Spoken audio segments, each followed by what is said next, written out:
மதங்களும் உடல் பயிற்சியும் நான் கண்ட நன்மைகளும் என்னென்னு பார்க்குறீங்களா?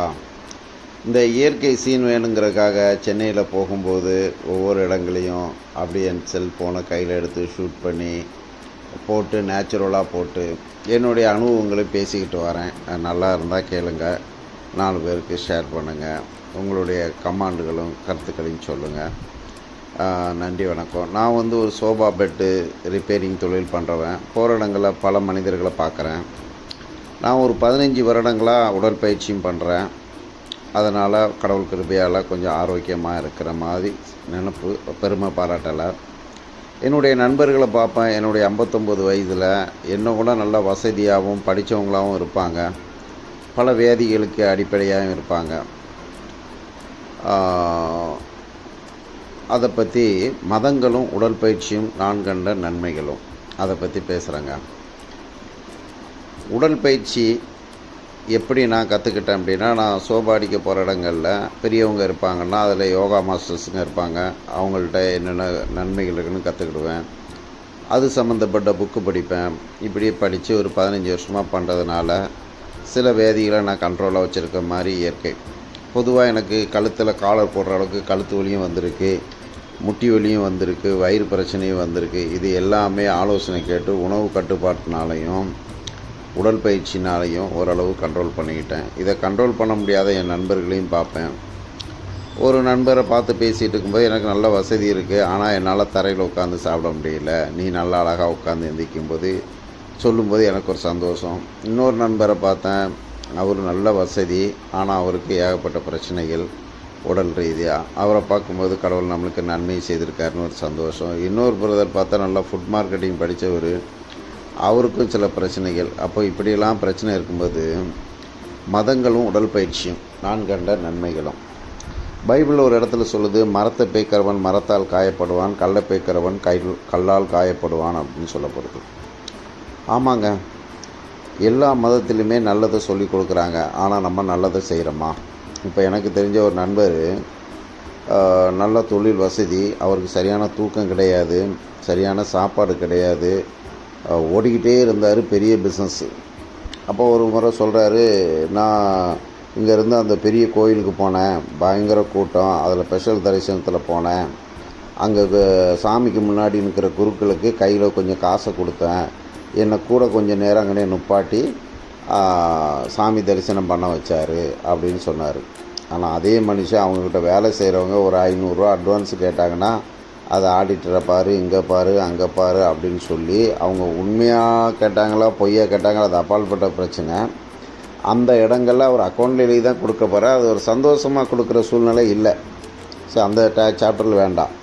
அப்புறம் 2 வருஷம் கழித்து நான் அவரை பார்க்குறேன். என்னென்ன எப்படி இருக்கீங்கன்னா, அந்த பிஸ்னஸ் லாஸ் ஆகி போச்சு, அதனால் அந்த 2 பில்டிங்கை விற்றுட்டேன், கொஞ்சம் கஷ்டமாக இருக்குது, நம்மளுக்கு நேரம் சரியில்லை அப்படின்னு சொன்னாங்க. அப்போ இன்னொரு ஐயாவை பார்த்தேன். அவங்க என்ன பண்ணுவாங்கன்னா, காலையிலே எந்திச்சி இந்துக்கள் நல்லா குளிச்சுட்டு அவங்க பக்கத்தில் இருக்க சிவன் கோயிலுக்கு ஈர துணியோடு போய் நல்லா சுற்றி சுற்றி கும்பிடுவாங்க. எல்லார்ட்டையும் அன்பாக பேசுவாங்க, 4 பேருக்கு ஆலோசனை சொல்லுவாங்க. அவங்க பிள்ளைகளும் படித்து கடவுள் கிருபையில் நல்லா இருக்குது.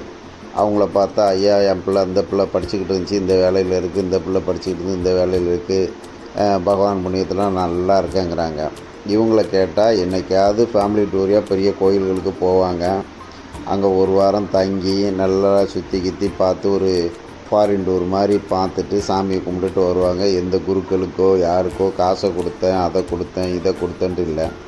அதையும் கடவுள் ஆசீர்வதிச்சுக்கிட்டு தானே இருக்கார். அதே மாதிரி இஸ்லாமிய மதத்துலேயும் பார்ப்போம், சரியான தூக்கம் இருக்காது, சரியான சாப்பாடு இருக்காது, ஆனால் தொழுகை மட்டும் 5 வேளை பண்ணிடுவாங்க. அவங்களுக்கு கொஞ்சம் நேரம் கழித்து பார்த்தா சுகரு, ப்ரெஷரு, ஏகப்பட்ட பிரச்சனைகள் இருக்கும்.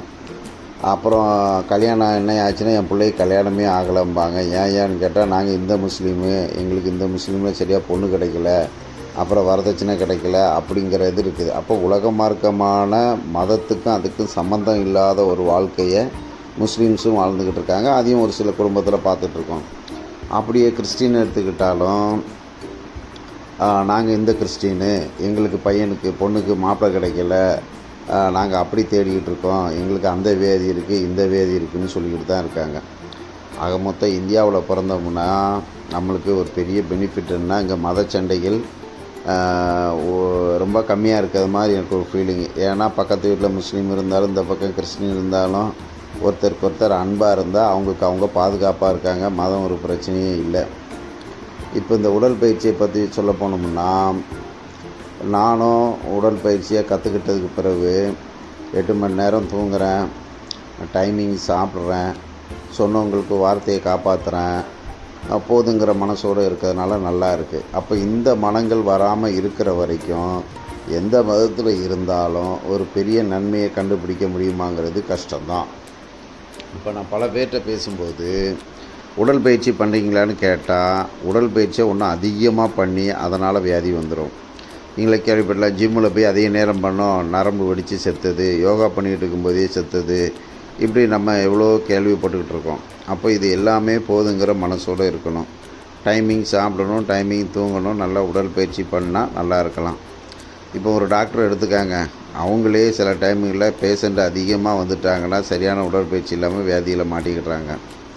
ஒரு டாக்டர் கடவுள்கிட்ட என்ன கேட்பார், நாளைக்கு இந்த ஆஸ்பத்திரி வச்சுருக்கேன், இன்னும் 4 ஆஸ்பத்திரி கட்டணும், இன்னும் பெரிய ஆளாகணும், கடவுளை வேண்டிக்குவார். ஒரு சிறு தொழில் பண்ணுறவர் என்ன பண்ணுவார், நம்ம இன்றைக்கி போயிருக்கோம், இதில் இவ்வளோ தான் கூலி, இதை கான்ட்ராக்டாக எடுத்து பண்ணால் இன்னும் அதிக லாபம் கிடைக்கும், அதனால் கான்ட்ராக்டாக பண்ணலான்னு அவர் அலைவார். ஆக மொத்தம் பேராசையே எல்லாத்து வியாதிக்கும் பெருமையாக இருக்குது. போதுங்கிற மனசு இல்லாமல் பண்ணிக்கிட்டு இருக்காங்க. இந்த உடற்பயிற்சியை பற்றி நம்ம சொல்லணும்னா, காலையிலே எழுந்திரிச்சு இந்த முஸ்லீம் மதத்தில் பாருங்கள், நண்பர் கூட போனேன், அவருக்கு கூட்டிகிட்டு போயிட்டு நல்லா அழகாக எப்படி தொழுகிறங்கெல்லாம் கற்றுக் கொடுத்தாரு. அதில் நல்ல உடற்பயிற்சி இருக்குது.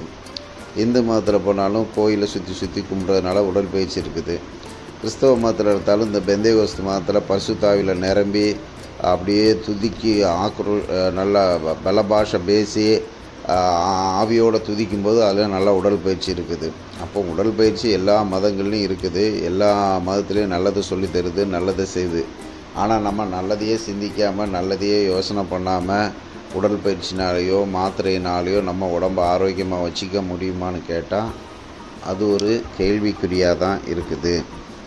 இப்போ இந்த ஃபிசியோதெரப்பி டாக்டர்ஸு மெசேஜை நான் ஒரு சில இதை டிவியில் பார்த்தேன். அதில் ஒரு டாக்டர் சொல்லி தரதை வீட்டிலே பண்ணலாம்.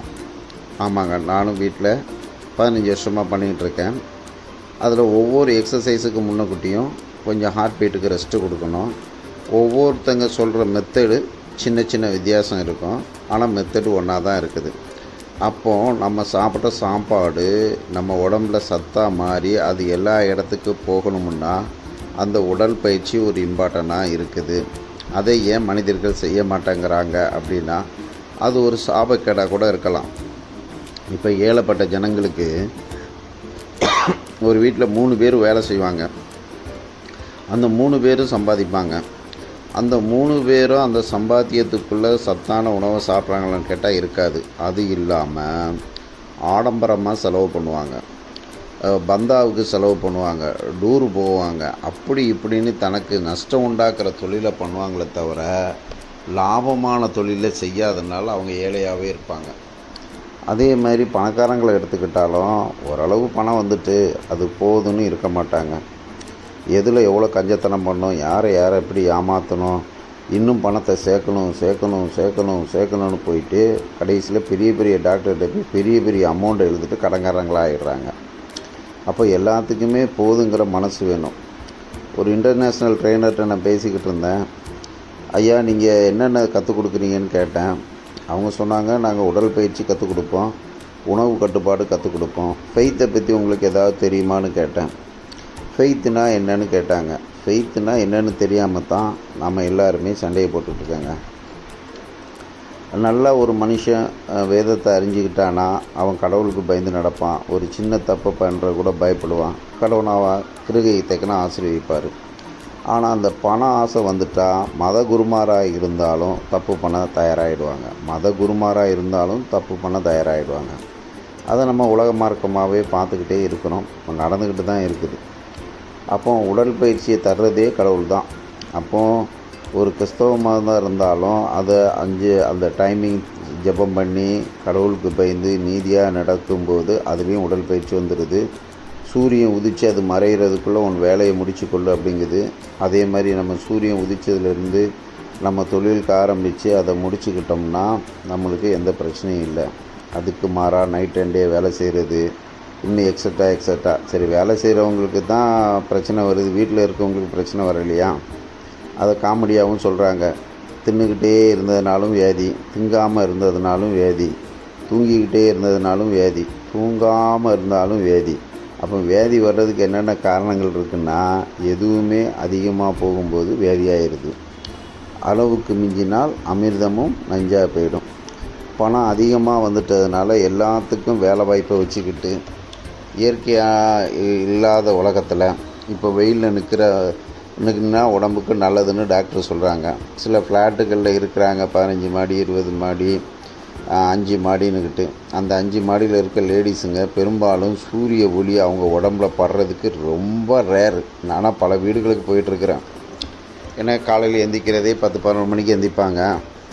வீட்டுக்கு வேலைக்கு ஆள் வரும். ஒருத்தவங்க பெருக்கி க்ளீன் பண்ணிட்டு போயிடுவாங்க, ஒருத்தவங்க பாத்திரம் கழுவிட்டு போயிடுறாங்க, ஒருத்தவங்க சாப்பாடு பண்ணி வச்சுட்டு போயிடுறாங்க. இந்த அம்மா 11 மணிக்கு எந்திரிச்சு பல்ல விளக்கலையோ சாப்பிட்டுட்டு மறுபடியும் ஏசியை போட்டு படுத்துச்சுன்னா உடலில் சூரிய ஒளி படலைனாலே பாதி வியாதி இருக்குங்கிறாங்க. அப்போது ஏழையாக இருக்கிறவங்களுக்கு கஷ்டப்பட்டே வியாதி வருது.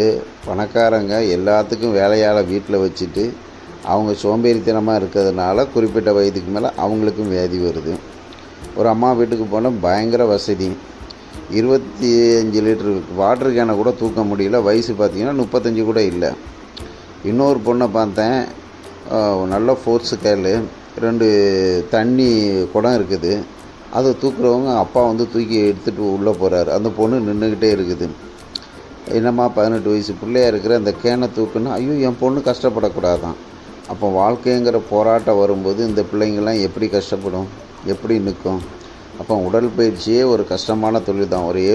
ஒரு ஏர் உழுகிறவங்க, ஒரு மலை ஏறுறவங்க, ஒரு அன்றாடு வண்டி ஓட்டுறவங்க அதிகமாக உழைச்சி உடம்பு கற்றுக்கிறாங்களே தவிர, டைமிங் சாப்பிட்டு டைமிங் ஹார்ட் ஒர்க் பண்ணுறவங்க உடல் நல்லாவே இருக்குது. அப்போ நம்ம ஹார்ட் ஒர்க்கு பண்ணுறவங்களா இருந்தாலும் நேரத்தை குறைச்சி நம்ம ஹார்ட் ஒர்க் பண்ணி டைமிங் சாப்பிட்டு கடவுளுக்கு பயந்து வாழும்போது எல்லா ஆரோக்கியங்களும் கிடைக்கிது.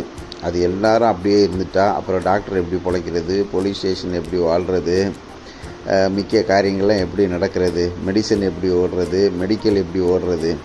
அதனால் உலகம் இப்படி தான் இருக்கும். குடிகாரனை கூப்பிட்டு, எப்பா நீ குடிக்கிறிய, இது உனக்கு நல்லதான்னு கேட்டால் அவனுக்கே தெரியும் இது கெட்டது தான், ஆனாலும் குடிக்கிறேன், அதில் ஒரு சந்தோஷம். எங்கெங்கே குடிக்கிறா? கல்யாண வீட்டில் குடிக்கிறான், சாவு வீட்டில் குடிக்கிறான், பொண்ணு வயசுக்கு வந்தால் குடிக்கிறான். கடைசியில் இப்போ ட்ரெயினில் ஒருத்தரை பார்த்தேன். நான் காலையில் 4 மணிக்கு எந்திப்பேங்க, நைட்டு 9 மணி வரைக்கும் தறி ஓட்டுவேங்க. நல்லா போயிட்டுருந்தேன். அப்புறம் என் பிள்ளைக்கு கல்யாணம் ஆச்சு, கொஞ்சம் கையில் காசு இருந்து என் நண்பர் மூலம் போய் தண்ணி அடிக்க கற்றுக்கிட்டேன். அப்புறம் 3 வேளையும் தண்ணி அடித்தேங்க. இப்போ உடம்பு கெட்டு போச்சு. இப்போ தான் ஜிஹெச்சுக்கு போயிட்டுருக்கேன். இப்போவும் எப்படியா வேலை பார்க்குறீங்கன்னு கேட்குறேன். அவர் சொல்கிறாரு, நான் 4 மணிக்கெலாம் எந்திரிச்சிருவேன், நைட்டு 9 மணி வரைக்கும் தறி ஓட்டுனா மாதம் 25,000 எனக்கு கிடைக்கும். அந்த லுங்கி தொழில் ரொம்ப சேதமடைஞ்சிட்டு அப்படின்னு சொல்லிகிட்டு இருந்தார். ஆக மொத்தம் தொழில் அதிகமாகும்போது